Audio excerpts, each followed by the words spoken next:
Nah, kita udah ngeliat Netflix, terus udah tahu. Terus selanjutnya apa nih? Gimana caranya saya bisa bikin apps kayak tadi bagus gitu? Bisa jawab di three question tadi. Bisa fokus ke visualnya kayak tadi, bisa diimprove bagian gradasinya dan lain sebagainya. Next questionnya kan itu ya. Sekarang kita tahu mana yang bagus, mana yang enggak, in the glance gitu, dengan matrix, dengan framework 3 pertanyaan tadi, dan gimana cara kita bikin apps yang bagus. Nah, selanjutnya, kalau tadi kan mungkin dari hasil analisis kita aja nih, kayak, oh iya nih, kayak gradiennya kurang nih. Oh, ternyata, atau dari framework yang tadi, 3 pertanyaan ada yang nggak kejawab nih di Netflix tadi, berarti dia kurang bisa ngasih lihat saya berada di mana gitu misalkan. Nah, selanjutnya saya mau share tentang lebih detail terkait visual design principles. Nah, basically ini visual design principles, bukan literally UI design principles. Jadi bisa dipakai ini in general visual design, bisa di cover books, bisa untuk user interface, bisa untuk kalian desain poster, itu bebas gitu. Jadi ini kayak lebih prinsipal general terkait visual design. Nah, prinsipal yang basically banyak banget prinsipal untuk bikin visual design yang bagus. Mungkin kalau dari, karena ini general ya, mungkin dari DKV jauh lebih tahu, mungkin ada 6 parameter atau ada 10 atau ada 3 aja gitu. But ini cuman dari sisi sudut pandang saya sebagai UI designer yang mungkin bisa yang so far saya implementasi day to day, yang selalu saya pakem dan saya pahami, saya pakai ketika explore UI design.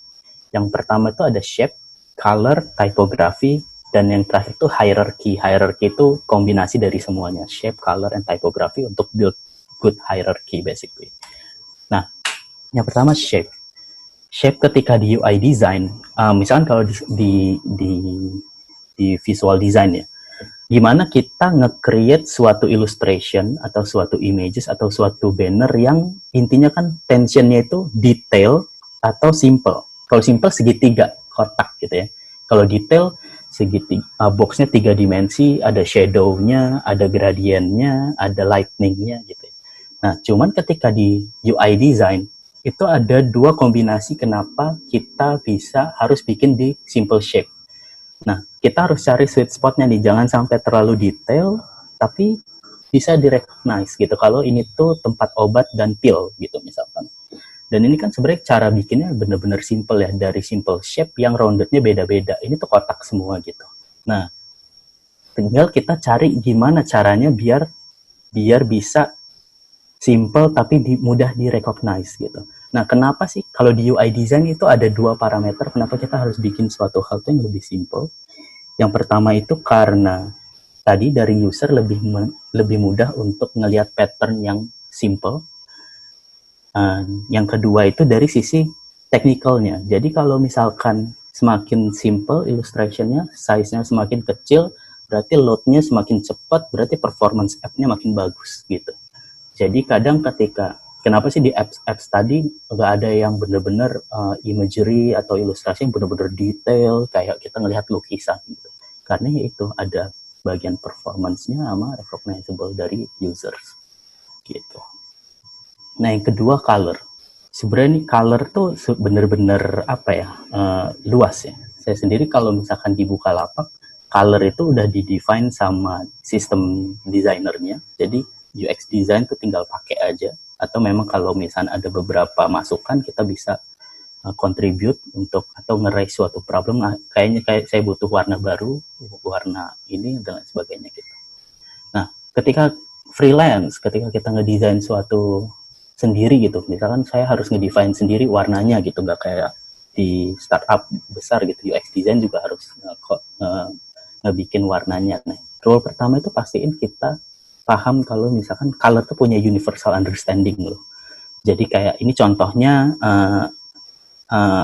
lampu merah gitu. Jadi jangan sampai kita putar-putar pemahaman terkait merah, kuning, dan hijau ini gitu. Makanya that's why lampu merah tuh di semua negara tuh pasti sama. Biar user gak perlu belajar banyak nih terkait maksud dari warna ini. Misalkan contoh lainnya kayak medal ada gold, silver, and bronze gitu. Jangan sampai yang ketiganya warna biru, ntar loh ini apa ya maksudnya gold, bronze, and silver atau bukan atau beda lagi gitu. Nah pastiin kita pakem nih, universal color itu boleh dipakai, tapi jangan sampai boleh, misalkan saya mau menyesuaikan sama brandingnya, dan nggak apa-apa, tapi jangan sampai ditukar gitu. Jadi misalkan kalau delete itu warnanya hijau, ketika kita bikin suatu apps, do you want to delete, cuman delete warnanya hijau gitu misalkan, itu kayak delete itu kan kayak suatu hal yang negatif gitu. Mungkin kalau hijau tuh positif, ntar ada kemungkinan user tuh salah misperception gitu. Yang pertama kita pahamin universal color. Dan yang kedua, color itu ada meaningnya.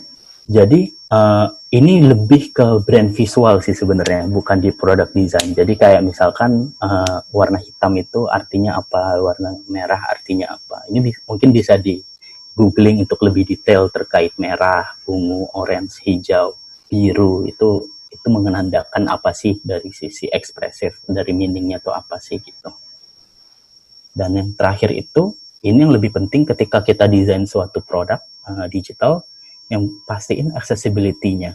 Jadi kayak jangan sampai kita pilih warna yang menurut kita bagus by visual, tapi ternyata nggak kontras nih. Kayak tadi aplikasi Netflix yang atasnya kurang kontras nih, jadi user nggak bisa recognize gitu.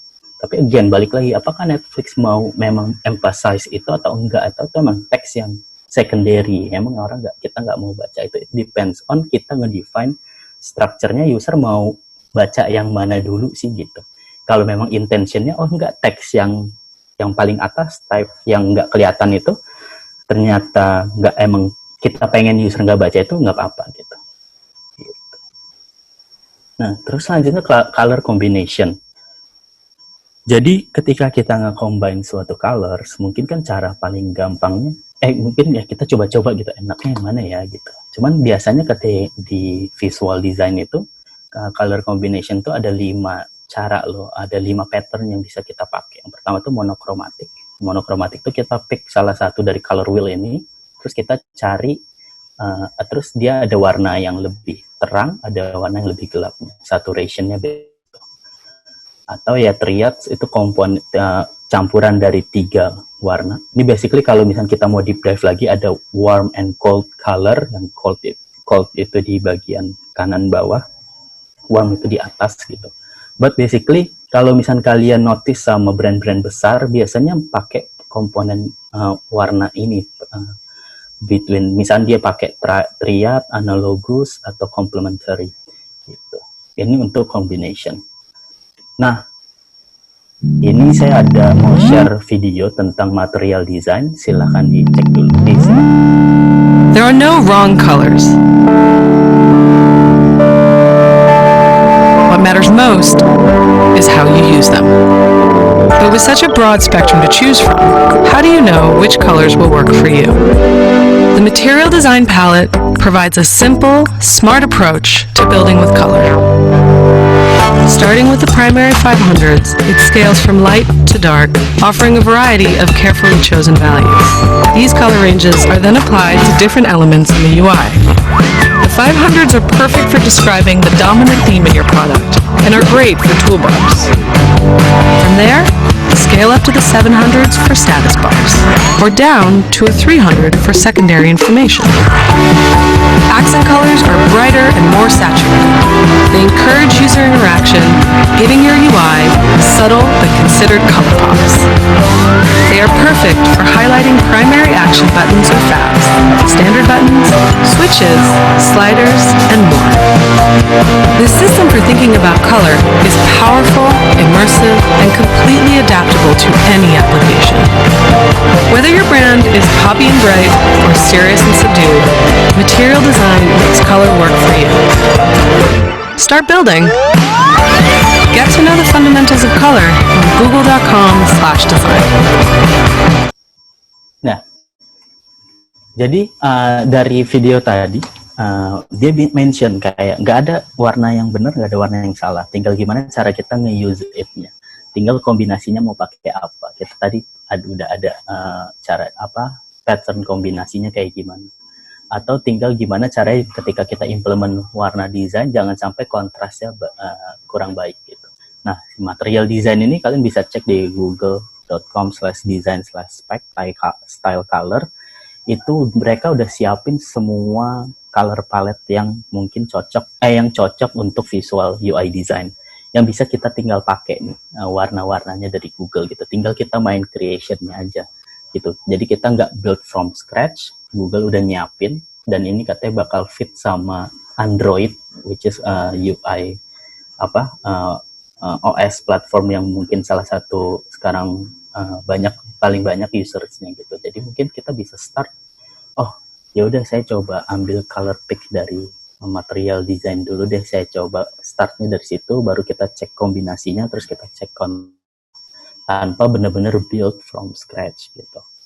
Atau kalau memang di company-nya udah ada design system, udah ada color token-nya udah lengkap, kita berarti pakai yang udah di-define dari suatu company itu.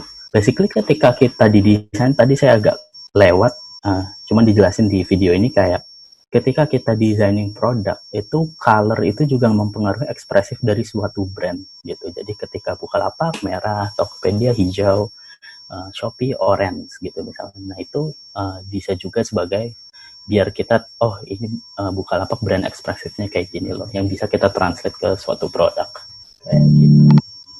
Nah, sekarang kalau yang di laptop boleh coba ada suatu website colors.co. Itu kita bisa kalau misalnya mau build from scratch terkait warna. Jadi bisa set monochrome-nya juga. Kalau misalnya di UI kan biasanya kita ada biru nih, ntar ada turunannya kan, ada yang lebih terang, ada yang lebih gelapnya. Itu monochrome-nya. Ntar kita bisa lakuin semuanya di sini. Saya bakal demoin caranya. Misalkan colors.co.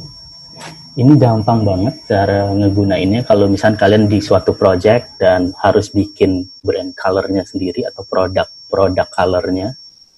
Nah ini kita bisa ada satu generator yang menarik yang mungkin bisa dipakai teman-teman untuk mengenerate suatu color. Ini saya contohin. Nah, jadi dia tuh bakal ada 4 color palette. Misalnya saya mau pakainya 3 aja, gitu, 4 gitu misalnya. Terus saya mau pick randomly dengan klik spacebar gitu. Kayak saya mau nyari inspirasi warna apa yang bagus gitu. Misalnya kita belum ada brand colornya gitu. Terus misalkan ya udah, misalkan saya tertarik sama ini. Oh, ini pinknya bagus gitu. Kalian bisa keep dulu, terus space lagi. Terus nah ini tuh simple gitu. Saya mau ambil ini. Terus oke, kayaknya kita fix mau pakai kuning ini deh. Ketika nanti masuk ke produk ke apps kita, kira-kira monochrome-nya ada apa aja ya? Gitu. Kita bisa ambil spektrumnya gitu, color spektrumnya. Saya bisa cari yang lain lagi, kira-kira cocoknya kayak mana ya. Nah, ini it's fun gitu dan gampang pakainya. Terus saya nggak jadi deh yang ini, kayaknya mau nyari yang lain lagi gitu. Atau ini kayaknya kalau warna gelapnya ini bagus nih gitu. Udah, saya mau pakai ini, cari lagi. Simple itu. Nanti kita masukin jadi color palette utama kita gitu misalnya. Sebenarnya banyak banget teori warna yang bisa dipelajarin. But untuk scope kita hari ini mungkin sebatas itu dulu. Jadi combination, terus kontras, terus gimana cara kita coba bikin dari yang tadi framework untuk combinationnya gitu. Dan bisa cek monochrome-nya juga di satu apps yang ini. Sebenarnya banyak banget kalau misalnya mau cari apps lain kayak color generator, itu bisa di googling aja. Tapi biasanya saya pakainya. Nah, terus check your contrast. Jadi kalau misalnya biar cek kontras itu udah ada pluginnya nih. Jadi ketika kita desain bisa langsung dicek nih kontrasnya lolos gak ya gitu. AAA misalkan yang ini kurang, berarti kita bisa rework lagi warnanya. Mungkin nanti aja saya cobain demo and activity-nya di akhir juga bareng di Figma-nya ya. Nah, selanjutnya typography. Jadi kalau kita kan kadang saya bingung nih mau pakai font yang mana ya, atau udahlah saya pakai font apa aja gitu. Nah, pastiin ketika kita pakai font itu yang pasti mudah dibaca gitu. Jadi kayak misalnya contohnya yang kiri mungkin agak sulit gitu baca. Kalau untuk title nih, kalau poster mungkin oke okay gitu untuk nampilin ekspresif brandnya gitu. Cuman kalau mau baca deskripsinya kayak panjang, capek juga ya baca kayak gitu. Kenapa nggak dibikin jadi lebih mudah? Ada yang tahu gak ini apps apa misalkan? Basically ini salah satu contoh apps Medium yang saya ganti jadi Comic Sans di kirinya gitu. Nah, maksudnya apa sih? Karena kan Medium, kalau misalnya waktu itu saya pernah baca tentang gimana Medium nentuin fontnya untuk apps dia gitu, biar lebih mudah dibaca sama usernya gitu. Jadi kadang Medium itu udah ngedesain fontnya mereka itu biar readability-nya tuh bagus, karena ini kan dia isinya artikel-artikel gitu. Dan again ini juga biar gak ngasih lihat Medium tuh lebih kayak gimana sih ininya, kalau kita lebih dalam lagi mau ngebahas tentang ekspresif dari color ini tuh bisa ada penjelasannya gitu, kayak misalnya sans serif tuh lebih kaku, lebih bold, but wise gitu, kayak gitu-gitu itu bisa diukur juga. Tapi yang mau saya sampaikan di sini adalah jangan sampai kita salah pilih typography, karena kadang ini tuh suatu hal yang penting banget. Kalau tanpa kita sadarin di suatu apps itu teks itu banyak kombinasi. Maksudnya teks itu dalam satu pages itu pasti di suatu app itu banyak banget perannya gitu, ada di mana-mana gitu. Jadi pastiin kita pilih fontnya yang benar-benar cocok sama brandnya. Atau biasanya font ini kan udah ada dari tim brand dari suatu apps-nya gitu. Dan kita pakai tinggal mikirin gimana memilih nih yang lebih besar, yang di bold dan lain sebagainya gitu. Kalau misalkan kalau di Bukalapak kita ada font Buka Sans gitu dari marketing design, ini brand kita, fontnya kita bisa pakai, product designer bisa pakai itu. Kalau misalnya kita nggak punya font sendiri, by default pastiin kalian ngikutin sistem font dari operating systemnya.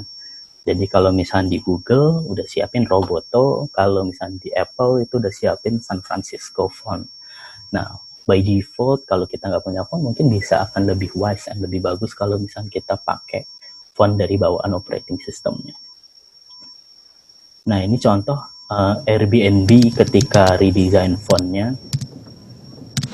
Sebenarnya ini lebih kayak narasi aja sih, cuman ya ini lihat gimana mereka serius untuk ngedesain font.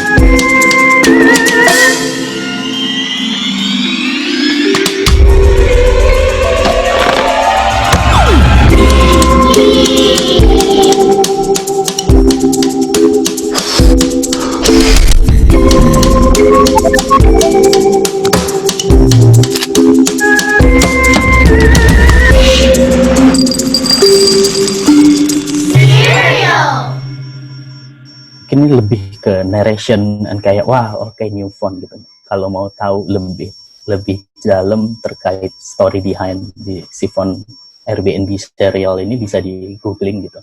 But basically tadi dia mention tentang scale, tentang hierarchy gitu. Jadi gimana font dia itu tetap bagus gitu ketika kita nge-scale, ketika kita bikin jadi lebih bolder, itu lebih clear gitu. Dulu yang saya pengen lebih tertarik juga ngelihat gimana Apple ngedesain San Francisco. Jadi ketika kalian San Francisco itu ada dua tipe, SFUI and SFUI text and UI display. Basically itu kalau kita lihat kan agak bedanya sedikit banget ya, tapi itu matters. Ternyata yang display itu untuk Apple Watch. Jadi dia dibikin lebih rounded biar di screen yang lebih kecil tuh readability-nya lebih bagus. Nah itu ada, silakan kalau tertarik sama font, itu bisa di googling tentang gimana Apple ngedesain San Francisco font gitu untuk Apple Watch sama iPhone X waktu itu ketika pertama kali luncur untuk iOS barunya gitu. Nah selanjutnya hierarchy, ini yang paling penting ketika kita ngedesain UI. Jadi sebenarnya kita mau ngedrive usernya itu ngelakuin apa sih? Gitu. oh saya pengen user itu ngelihat fotonya dulu, habis itu dia ngebaca teksnya, habis itu baru dia hit buttonnya gitu. Atau oh saya nggak mau usernya habis lihat foto, lihat ikonnya, dan lihat baru klik buttonnya. Itu bisa tergantung desain kita mau ngedrive dia ke gimana melalui hierarki. Nah, hierarki itu tadi ditentuin sama position, space, scale, and contrast ya. Nah, ini misalnya ada contoh yang menarik. Jadi yang paling kiri itu carousel, tengah itu apa ini? Alibaba ya, Alibaba atau Tapao. Nah, pokoknya Chinese app, dan yang terakhir Bukalapak. Di sini kita lihat nih ada perbedaan spacing antara UI yang kiri dan yang kanan. Ada yang lebih crowded, lebih kecil spacingnya. Tapi kalau kita lihat mungkin in the glance grup kita tetap bisa tahu gitu dengan lebih jelas. Oh, itu tuh ada menu-menunya, terus dia ada bannernya juga gitu. Jadi patternnya ini lumayan sama, tapi spacingnya beda.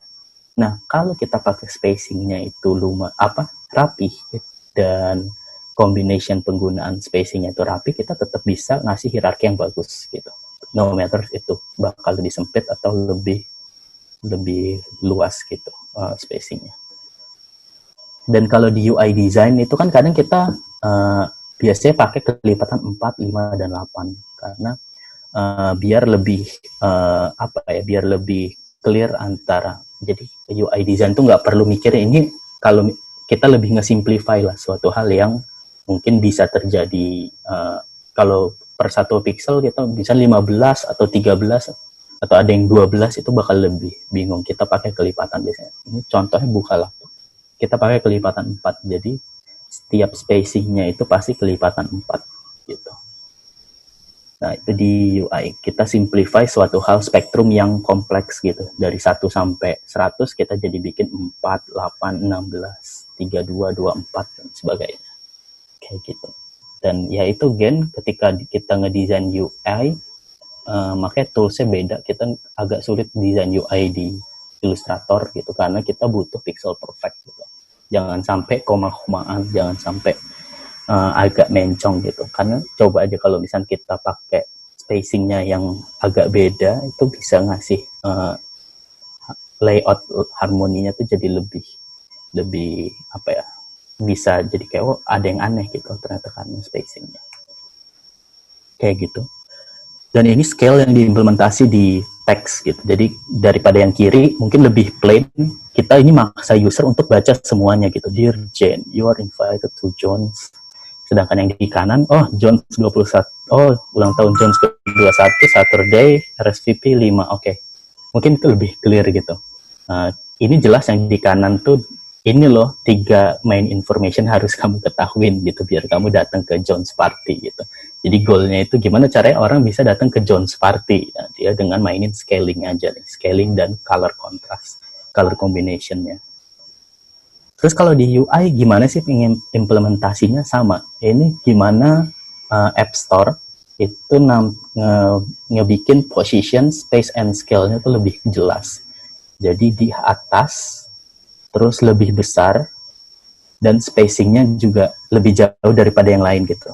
Kalau kalian lihat tuh Our Latest Favorite, itu agak jauh space-nya ke atas. Karena it's not part of the BainSport Connect effect gitu. Jadi in the glance kita tahu ketika kita buka di apps, desainernya pengen usernya ngelihat ini dulu, baru konten-konten lainnya. Kayak gitu. Nah, ini mungkin contoh yang paling simple gimana cara kita build hierarchy. Misalnya ada ketua RT ya, misalnya Joko Santoso gitu.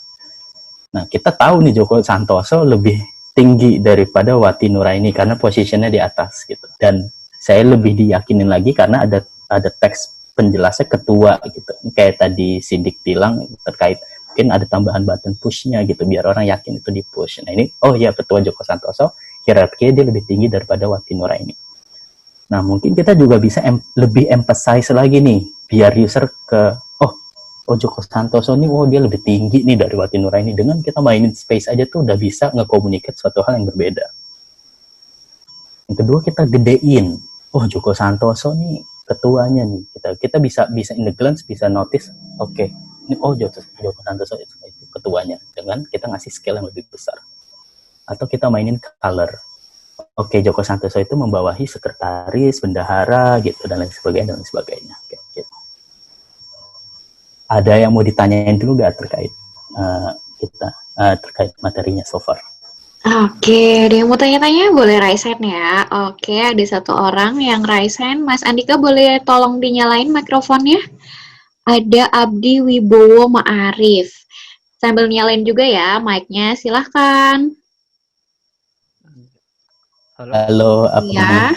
Ya, selamat malam Mas Mbak. Malam. Saya mau tanya tentang ini sih, lebih ke pernah nggak sih kalau di Mas sendiri di Bukalapak itu ngalami desainer ketika awal kita skopnya A sampai B gitu, tapi ketika implementasi waktu berjalan gitu ternyata desainernya terlalu eksploratif gitu, maksudnya ternyata dia bikin skopnya terlalu besar sampai ngeranah ke teknisnya, kesulitan kayak gitu. Mungkin ada mungkin agak biar lebih relate sama sepertinya kebanyakan pendengar di sini juga mereka desainer di scope yang company-nya masih kecil kayak gitu, mungkin ada saran kayak gitu. Contohnya gimana tuh? Misalkan scope yang dikerjain desainer lebih luas daripada yang di-define sama tim. Misal awal kita lagi bikin tugas fitur baru misalkan ya. Dia tech lead-nya misalkan dia ngasih tugasnya menyelesaikan tugas A sampai B gitu. Terus ketika waktu proses pengerjaan desain, ternyata si desainer tuh cukup nambahin fitur lain, ditambahin lagi kayak gitu. Jadi kayak nggak terlalu banyak yang dimasukin kayak gitu. Jadi akhirnya ketika pas dipresentasikan, kok ini terlalu banyak yang ditambahin padahal masalahnya cuma ini yang mau di-tackle kayak gitu. Oke. Cukup jelas mungkin? Jelas. Ketika di case itu, terus ketika stakeholder-nya tahu, scope-nya lebih gede nih, apa yang akhirnya terjadi? Terakhirnya gimana tuh?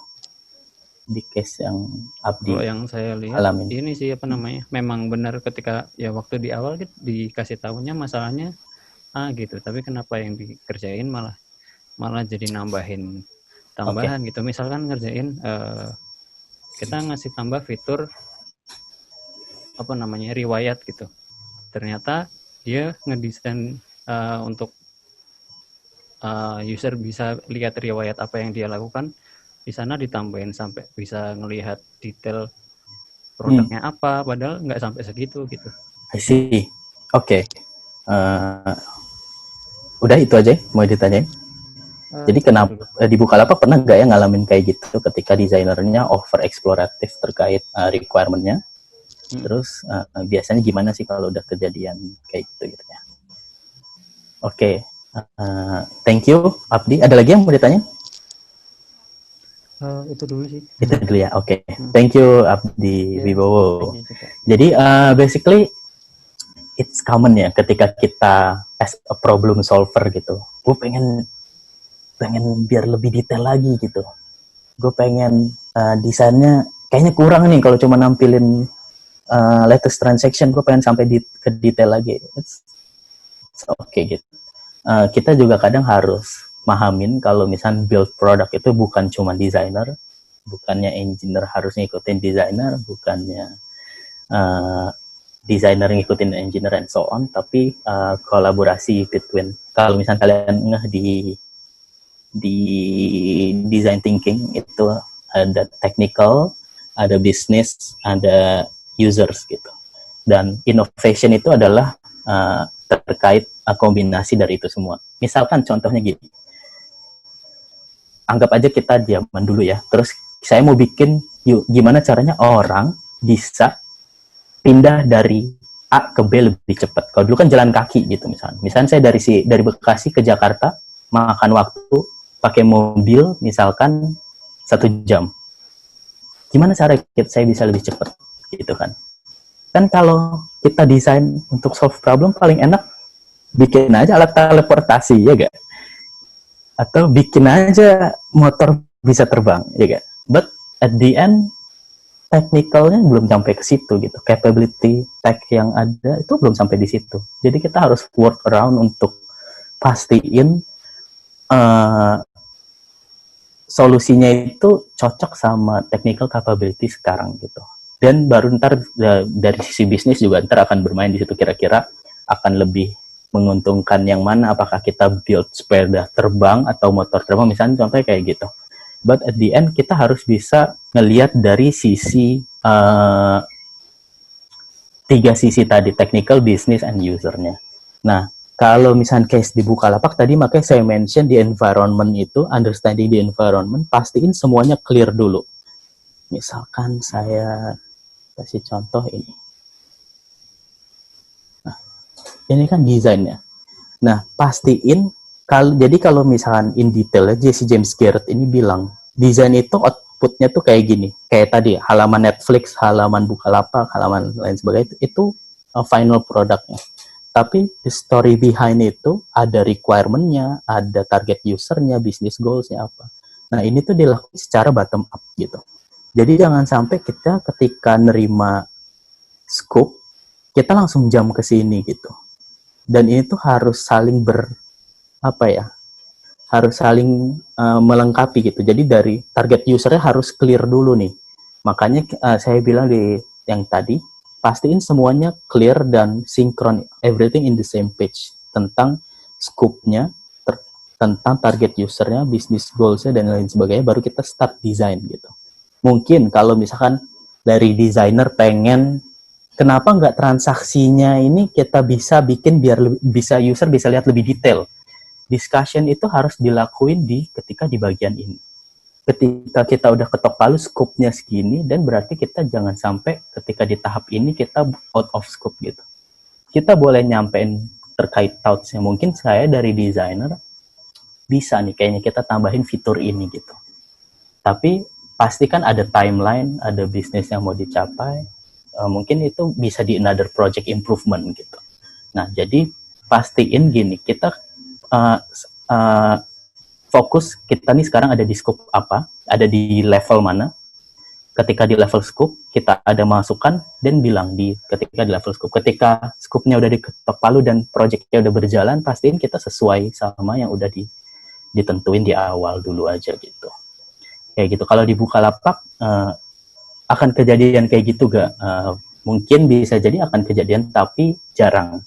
Karena kita ada kick-off meeting dari suatu project, dan itu biasanya jadi kayak pertanyaan tadi tuh di awal tuh udah harus ditanyain terus. Ini kalau misalkan case-nya gini gimana? Case-nya gitu gimana?